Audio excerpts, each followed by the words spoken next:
गुजरात चुनाव नजदीक हैं और राज्य की सत्ताधारी पार्टी की मुश्किलें बढ़ती जा रही हैं क्योंकि पिछले दिनों में ऐसी कई खबरें सामने आई हैं जिसने गुजरात मॉडल की धज्जियां उड़ा दी हैं और राज्य की बीजेपी सरकार अब विपक्ष के निशाने पर आ गई है। इसी बीच अब कांग्रेस सांसद राहुल गांधी ने सरकार को घेरते हुए ट्वीट किया है। क्या बोले राहुल गांधी, देखिए खास रिपोर्ट। गुजरात की सत्ता में दोबारा वापसी करने के लिए राज्य की बीजेपी सरकार जद्दोजहद कर रही है, बड़े बड़े लुभावने वादे कर रही है, लेकिन कांग्रेस सरकार के झूठे वादे और गुजरात मॉडल की पोल खोल रही है, जिससे बीजेपी सरकार फंस गई है और आगामी चुनावों में उसके जीत की राह मुश्किल नजर आ रही है।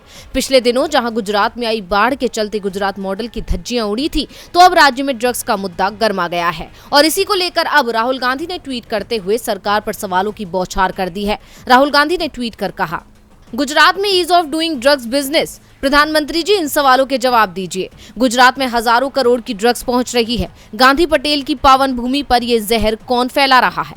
बार बार ड्रग्स बरामद होने के बावजूद पोर्ट के मालिक से अब तक कोई पूछताछ क्यों नहीं हुई? गुजरात में ड्रग कंट्रोल चला रहे नार्कोस को एनसीबी एवं अन्य सरकारी एजेंसियां अब तक क्यों नहीं पकड़ पाई? केंद्र और गुजरात की सरकार में बैठे वो लोग कौन हैं जो माफिया मित्रों को संरक्षण दे रहे हैं? प्रधानमंत्री जी कब तक मौन रहेंगे? जवाब तो देना ही पड़ेगा। बता दें कि गुजरात में बार बार ड्रग्स पकड़ी जा रही है, लेकिन अभी तक पोर्ट के मालिकों से कोई पूछताछ नहीं हो रही है। ऐसे में विपक्ष का आरोप है कि क्योंकि गुजरात बीजेपी शासित राज्य है, इसलिए यहाँ इस मामले को दबाया जा रहा है और जांच एजेंसियां चुप बैठी हैं और कोई पूछताछ नहीं हो रही है, जबकि गैर बीजेपी राज्य तो जांच एजेंसियों के रडार पर ही रहते हैं। किसी भी छोटे मामले को बड़ा रूप दे दिया जाता है। बता दें कि गुजरात में पिछले कुछ सालों में कई बार ड्रग्स पकड़ी गई है।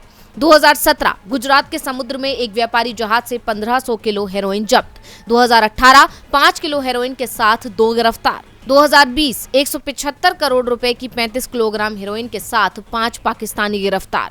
2021 150 करोड़ रुपए की 30 किलो हेरोइन संग 8 पाकिस्तानी पकड़े गए। 2022 मुंद्रा बंदरगाह से 500 करोड़ रुपए की कीमत की 52 किलो कोकीन बरामद। ये आंकड़े बताते हैं कि नशे के कारोबारियों के लिए गुजरात राज्य पसंदीदा साबित होता जा रहा है। ऐसे में अब राहुल गांधी ने सीधे तौर पर पीएम मोदी से ही सवाल पूछ लिए हैं। अब देखना होगा कि मामले में घिरी हुई सरकार अपने बचाव के लिए क्या पैंतरा आजमाती है। डीवी लाइव की रिपोर्ट।